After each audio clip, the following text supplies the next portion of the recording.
1942. Pacific Ocean. Naval engineers gathered around blueprints that would define American sea power for the next half-century. Through the hiss of steam and clang of steel, massive warship engines were being designed with philosophy that contradicted everything modern naval thinking would later embrace. 600 pounds per square inch, 850 degrees Fahrenheit. Numbers that seemed conservative, almost primitive compared to what was technically possible. European naval experts and later American performance advocates insisted higher pressures, higher temperatures, and cutting-edge materials were the path to naval supremacy. The Americans chose different engineering principles: generous machinery spaces, walk-around access, conservative steam conditions that prioritize something other than peak performance. Decades later, as modern destroyers with advanced gas turbines and ultra-high performance systems face early retirement after just 15 years, those old World War II ships were still steaming. The Iowa-class returned to active duty in the 1980s. The Lexington served until 1991. Fletcher destroyers operated globally into the 2000s. What did those wartime American engineers understand about lasting power that modern naval technology somehow forgot? The urgency hit the Bureau of Ships like a Pacific typhoon in early 1942. Rear Admiral Samuel Robinson stood before a wall-mounted chart showing projected deployment schedules that would have seemed impossible just months before. American carriers and destroyers would need to operate for 6, 8, even 12 months at sea with minimal time in friendly harbors. The luxury of comprehensive overhauls every few months had evaporated with Pearl Harbor. Robinson's engineering team faced a brutal reality: design power plants that could run hard, take damage, and still bring ships home. In the cramped conference rooms of the Navy Department building, Robinson's methodical approach clashed with the prevailing wisdom of the day. Vice Admiral Harold Bowen and the high-performance advocates pushed for advanced steam conditions that promised spectacular power gains: 1,200 pounds per square inch, 950 degrees Fahrenheit, numbers that looked impressive on paper and aligned with cutting-edge European naval practice. The Germans were experimenting with even higher pressures in their latest designs. The British Admiralty had published studies showing theoretical efficiency gains from ultra-high pressure plants. But Robinson had spent enough time in engine rooms to know that theoretical efficiency and wartime reliability were different animals entirely. He gathered his core team around blueprints spread across metal tables, steam conditions, and metallurgy reports, covering every available surface.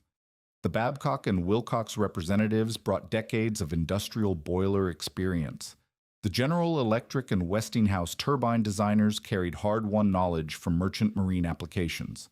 Together, they made decisions that would define American naval power for generations. 600 pounds per square inch became the standard, not because American engineers lacked the technical capability for higher pressures, but because 600 psi represented the sweet spot where performance met maintainability. At 600 psi, the metallurgy remained forgiving. Steel compositions that shipyards could actually produce in wartime quantities, welding techniques that didn't require exotic procedures. Most critically, steam conditions that allowed engine room crews to perform major repairs without returning to port. The superheat temperature settled at 850 degrees Fahrenheit for similar reasons: hot enough to extract meaningful efficiency from the steam cycle, but cool enough to avoid the thermal shock problems that plagued higher temperature systems. Robinson's team had studied the maintenance records from merchant vessels running at extreme conditions. The pattern was unmistakable. Higher temperatures meant more frequent tube failures, more stress on superheater elements, and more catastrophic casualties that couldn't be repaired at sea. The bearing design philosophy reflected the same wartime pragmatism. Instead of pushing the limits of load-bearing capacity, the American designers chose generous proportions and hydrodynamic oil wedges that provided massive safety margins, split casings that could be opened and re-shimmed without pulling the entire shaft. Journal bearings sized not just for normal operations, but for the abuse of combat maneuvering and emergency power settings. When a destroyer needed to run flat out for hours while dodging enemy fire, these bearings would hold together. Space allocation became a defining characteristic of American warship design. Where European naval architects maximized armor and armament by cramming machinery into minimal spaces, Robinson's Bureau of Ships insisted on walk-around room, engine rooms and fire rooms laid out so that maintenance crews could actually reach critical components, clear access routes to boiler drums, superheater elements, and reduction gears. The Iowa-class battleships would carry 8 massive M-type boilers, each one positioned so that wartime crews could retube, repack, and rebuild without specialized dock facilities. The documentation standards reflected this same maintainability focus. Boiler operating manuals didn't just specify optimal settings. They provided step-by-step procedures for emergency repairs, valve adjustments, and safety system testing that ordinary seamen could follow under combat conditions. The assumption built into every system was that American ships would operate far from home, often damaged, frequently pushed beyond design limits. When the first Fletcher-class destroyers hit the water, the engineering choices became operational reality. 60,000 shaft horsepower from 4 boilers, driving 2 shafts through proven reduction gears. 36.5 knots maximum speed, not the fastest destroyers afloat, but fast enough for any mission profile the Navy could envision. More importantly, these ships could maintain high speeds for extended periods without mechanical casualties that would leave them dead in the water. The Essex-class carriers demonstrated the philosophy on a larger scale. 8 Babcock and Wilcox boilers generating 150,000 shaft horsepower through 4 shafts. Massive propulsion plants by any standard, but built with maintenance margins that allowed these ships to operate in the far Pacific for months at a time. The engineering redundancy wasn't just about battle damage. It was about the kind of reliability that kept task forces operational when the nearest friendly port was thousands of miles away. The Iowa-class battleships represented the ultimate expression of this American approach. 212,000 shaft horsepower from 8 M-type boilers, all operating at the same conservative 600 psi and 850-degree conditions. Not because American engineers couldn't design higher performance plants, but because they understood that sustainable power mattered more than peak performance in a global war that might last for years. Even as these ships proved themselves in combat, the seeds of future doubt were already sprouting. The post-war push for speed and economy would bring new pressures to adopt higher steam conditions, more exotic materials, and eventually gas turbine technology that promised revolutionary improvements in power-to-weight ratios. The question that would haunt naval engineering for decades was whether American warships could maintain their legendary endurance while embracing the performance revolution that modern warfare seemed to demand. The proof arrived not in engineering reports or theoretical calculations, but in the grinding reality of decades at sea. By the 1970s, when naval architects began questioning whether the World War II approach to marine propulsion had been too conservative, the ships themselves were writing their own defense. Fletcher-class destroyers that should have been scrap metal were still patrolling waters from the Mediterranean to the South China Sea, their original power plants turning shafts with the steady reliability of industrial clockwork. The mechanism behind this longevity lay buried in thousands of pages of wartime operating manuals that most peacetime engineers never bothered to read. The Babcock and Wilcox boiler instructions didn't just specify normal operating parameters. They revealed a philosophy of controlled restraint that prioritized component life over peak performance. Safety valves were set to lift at 634 pounds per square inch and reseat at 615, a tight band that prevented the pressure excursions that could fatigue boiler drums and stress relief systems. Outlet temperatures were capped at 850 degrees Fahrenheit, not because higher temperatures were impossible, but because sustained operation above that threshold began destroying superheater tubes faster than shipboard crews could replace them. The thermal discipline extended to every aspect of plant operation. Startup procedures specified gradual temperature rises that allowed massive steel components to expand uniformly.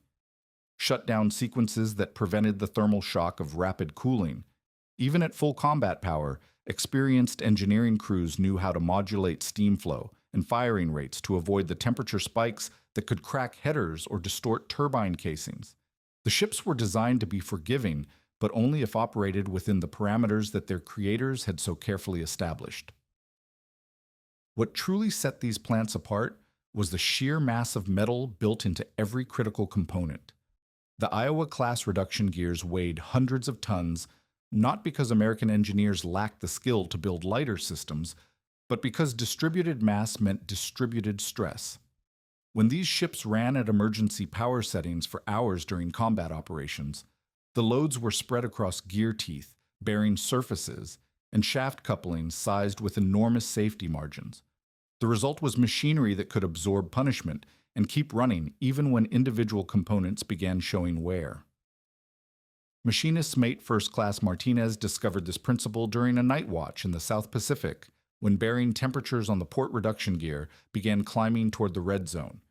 In a lighter, more highly stressed system, the crew would have had minutes to shut down before catastrophic failure. But the massive journal bearings and generous oil flow systems gave Martinez's team nearly an hour to isolate the problem, adjust oil pressure, and bring temperatures back to normal ranges.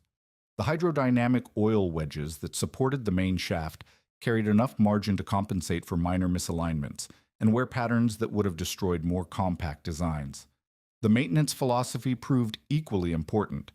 American warships were designed around the assumption that major repairs would happen at sea, often under combat conditions, with whatever tools and materials the crew could improvise.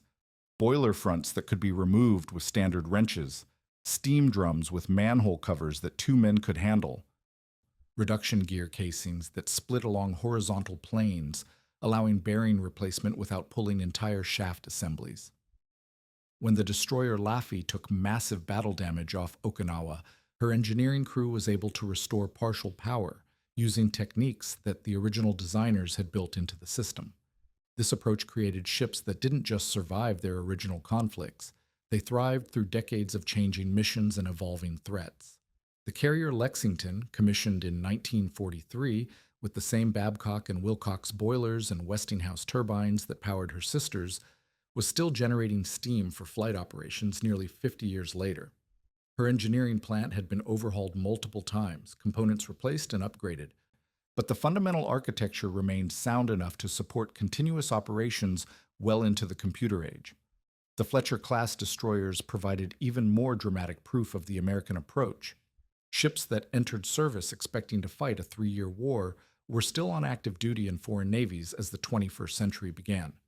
The Mexican Navy operated former American destroyers until 2001, their original World War II power plants still turning screws with the reliability that had carried them through campaigns in the Pacific, Atlantic, and Mediterranean. These weren't museum pieces or ceremonial vessels.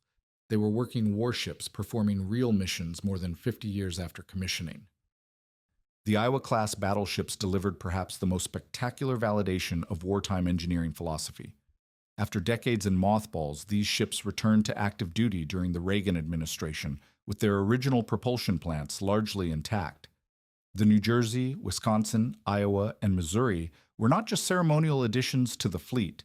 They were fully operational warships capable of sustained high-speed operations and combat missions. When the Iowa conducted live fire exercises off the California coast in 1986, her engineering plant performed flawlessly despite having been designed and built during the Roosevelt administration. The fatal explosion in Turret 2 aboard Iowa in 1989 had nothing to do with the ship's propulsion system. Her boilers and turbines continued operating normally, generating the power needed for damage control operations and maintaining station in formation. Even after the tragedy, the engineering plant remained so reliable that Iowa continued active service until the end of the Cold War, her World War II machinery outlasting the Soviet Union. It had been reactivated to confront. The contrast with more modern approaches was becoming impossible to ignore. While these elderly giants soldiered on with their conservative steam plants and generous maintenance margins, newer ships designed for higher performance and efficiency were beginning to show troubling patterns of early retirement and premature component failure. The engineering revolution that promised better performance through advanced technology was delivering impressive specifications, but at a cost that the World War II generation of designers had been wise enough to avoid. The revolution arrived not with the drama of wartime urgency, but with the quiet precision of jet engine technology adapted for naval use. In the research facilities of General Electric during the 1970s, marine engineering teams were achieving power densities that would have seemed impossible to the World War II generation. The LM-2500 gas turbine represented a fundamental departure from everything American naval propulsion had been built upon, a single-engine package that could generate 33,600 to 47,000 shaft horsepower, while weighing only about 5 tons. The mathematics were staggering. Where the Iowa-class battleships had achieved roughly 48 shaft horsepower per ton of machinery, the new gas turbines were delivering over 7,000 shaft horsepower per ton. The engineering implications rippled through every aspect of naval architecture. Ships could be faster, more maneuverable, and carry more weapons and sensors in the space once devoted to massive boiler rooms and reduction gear assemblies. The weight savings alone opened possibilities that steam-powered designs could never match. The General Electric team had essentially taken the core of a jet aircraft engine and adapted it for marine service. The hot gas path operated at temperatures that would have melted the superheater tubes in a World War II boiler plant. Turbine blades spun at rotational speeds that dwarfed anything in steam turbine practice. The entire power plant represented a concentration of energy density that seemed almost magical compared to the deliberate conservatism of wartime engineering. Navy operational reports began documenting reliability figures that appeared to vindicate the new approach completely. Fleet-wide statistics showed the LM-2500 engines accumulating over 13 million operating hours with mean time between removal figures of 24 to 28,000 hours. Availability rates exceeded 99%. The engines could be swapped out in a matter of hours rather than the weeks or months required for major steam plant overhauls. From a fleet management perspective, gas turbine propulsion appeared to solve every problem that had plagued naval engineering since the age of steam. The contrast with traditional steam plants was stark beyond belief. 4 LM-2500 engines installed in a modern destroyer could generate 100,000 to 120,000 shaft horsepower from roughly 20 tons of turbine machinery, excluding the reduction gears and auxiliary systems, but still representing power density improvements of more than 100-fold over World War II practice. Naval architects could suddenly design ships that had been physically impossible under the constraints of steam propulsion. This power density revolution enabled an entirely new generation of naval platforms. The Independence-class littoral combat ships emerged as aluminum trimarans that could sprint at speeds approaching 50 knots, performance that would have required impossibly large steam plants in conventional hull forms. The Freedom-class. Littoral combat ships combined steel hulls with aluminum superstructures, optimizing weight distribution to maximize speed and minimize draft for shallow water operations. Both designs represented the logical extension of gas turbine technology, ships optimized for speed and agility, rather than the sustained endurance that had defined American naval practice. The doctrines supporting these platforms reflected a fundamental shift in strategic thinking. Modern naval combat was expected to be fast and decisive, fought with precision weapons over relatively short time frames. The ability to dash at high speeds, launch missiles, or deploy special operations forces, and return to base quickly seemed more valuable than the month-long endurance that had characterized World War II operations. Gas turbine reliability meant that ships could operate at high performance levels without the massive engineering crews and extensive maintenance periods that steam plants required. Yet the physics underlying this performance revolution carried implications that weren't immediately apparent in the reliability statistics. The LM-2500 engines operated in temperature and pressure regimes that pushed materials science to its practical limits. Hot section components experienced thermal cycling that had no equivalent in steam plant operation. The rotational speeds and mechanical loads concentrated enormous stresses into components that weighed ounces rather than tons. While the engines themselves proved remarkably reliable, they existed within ship systems that had to accommodate these concentrated energy levels. The hull structures supporting gas turbine plants faced challenges that World War II naval architects had never contemplated. The power-to-weight ratios that enabled spectacular sprint speeds also meant that relatively light ship structures had to absorb and transmit forces that would have been distributed across much more massive steam plant foundations. Aluminum construction saved weight and enabled higher speeds, but aluminum's fatigue characteristics under cyclic loading were fundamentally different from the steel construction that had proven itself over decades of service. The integration challenges extended beyond individual components to entire ship systems. Gas turbines required sophisticated air filtration systems to prevent foreign object damage. Electronic control systems managed fuel flow, ignition timing, and turbine blade clearances with precision that had no steam plant equivalent. The modular design philosophy that made engine swaps possible also meant that more systems were interconnected through complex interfaces that had to function flawlessly for the entire concept to work. Naval Sea Systems command engineers began documenting performance levels that exceeded every expectation, but they were also beginning to notice patterns that suggested the power density revolution might carry hidden costs. Ships designed around gas turbine propulsion were achieving their design speeds and maintaining impressive availability rates, but they were also showing signs of system-level stresses that hadn't appeared in the component-level testing. The question that was beginning to emerge wasn't whether gas turbines were reliable. The statistics proved they were, but whether the ships built around them could sustain the same decades-long service lives that had characterized the World War II generation of warships. The pursuit of power density was delivering everything it had promised in terms of performance, but it was also creating ships that operated in engineering regimes where the traditional American approach of generous margins and conservative design philosophy became much more difficult to implement. The first cracks appeared not in theory, but in the combining gears of the Freedom-class littoral combat ships, precision-engineered gearboxes designed to blend diesel and gas turbine power into a seamless propulsion system. By 2010, what should have been the Navy's showcase of advanced marine engineering was instead generating casualty reports that read like technical autopsies. Ships barely out of their commissioning ceremonies were experiencing combining gear failures that left them dead in the water, their sophisticated propulsion systems reduced to expensive ballast. The rank combining gears represented some of the most advanced marine transmission technology ever attempted in naval service. These systems were designed to automatically shift between diesel propulsion for economical cruising and gas turbine power for high-speed operations, all while maintaining the precise shaft alignment necessary for efficient operation. The engineering concept was brilliant. Maximize fuel economy during routine operations while retaining sprint capability for tactical situations. But the mechanical reality proved far more complex than the design specifications had anticipated. Engineering reports from the initial Freedom-class deployments documented a cascade of mechanical failures that traced back to the fundamental challenge of integrating two completely different power sources through a single transmission system.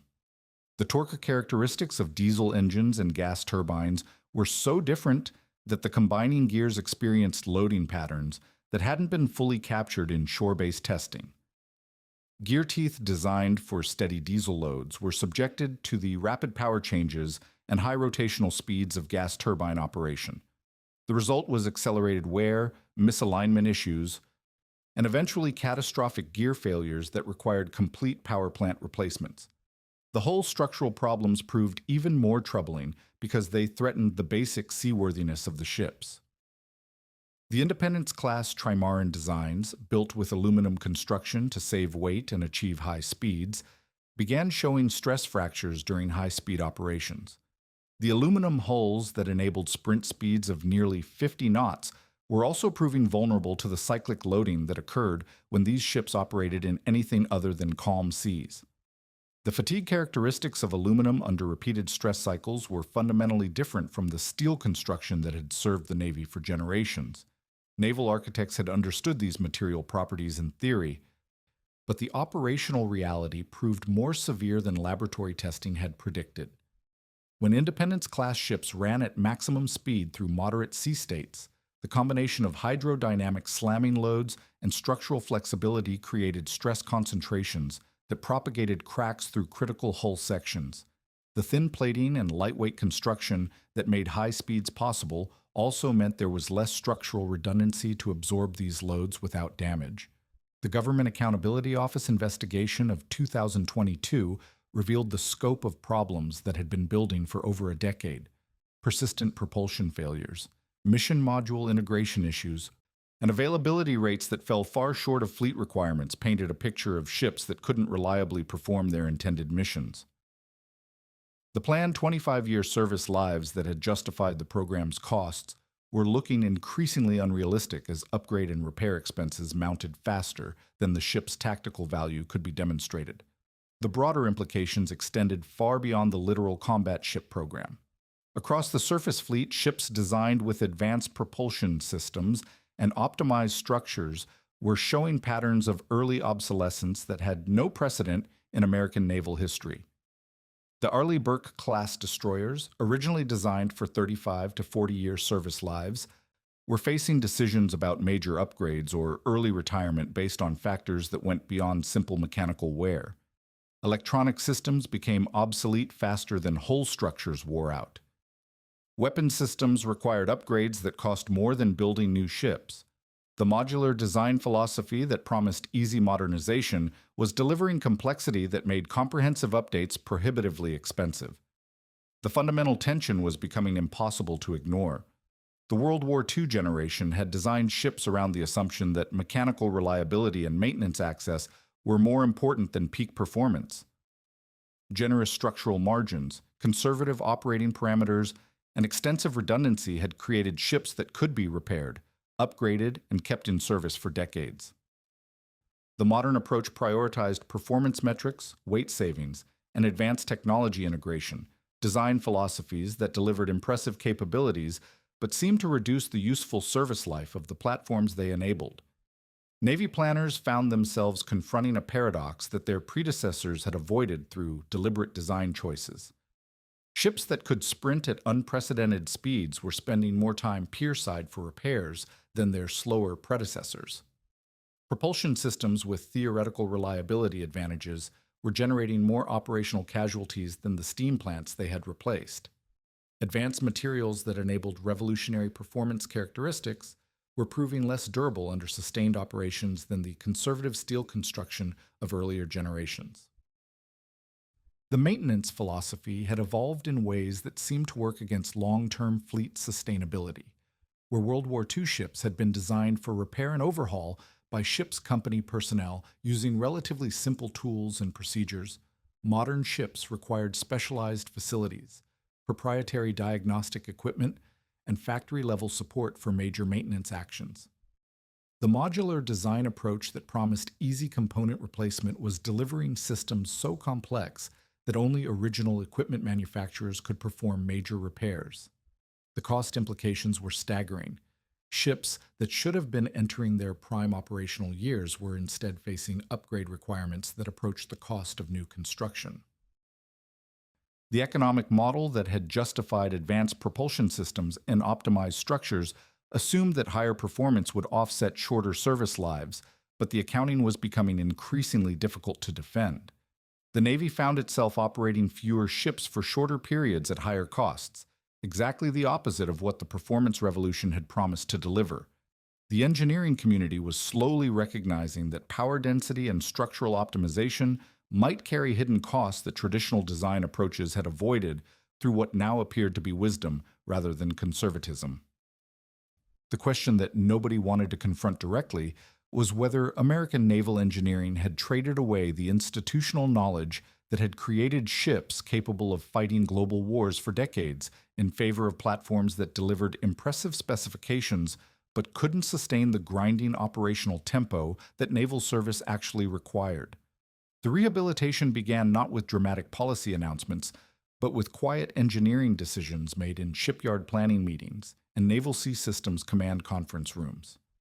By 2015, as the littoral combat ship problems became impossible to ignore, a new generation of naval engineers was rediscovering principles that the World War II generation had embedded in every major design decision. The path forward required neither abandoning advanced technology nor returning to steam propulsion, but rather applying the fundamental wisdom of sustainable engineering to modern power plant capabilities. The Arleigh Burke-class destroyer program became the laboratory for this renewed approach.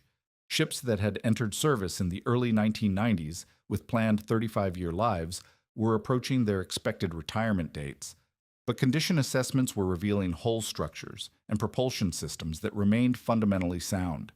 The LM2500 gas turbines that powered these ships had accumulated hundreds of thousands of operating hours with reliability that matched or exceeded the original specifications.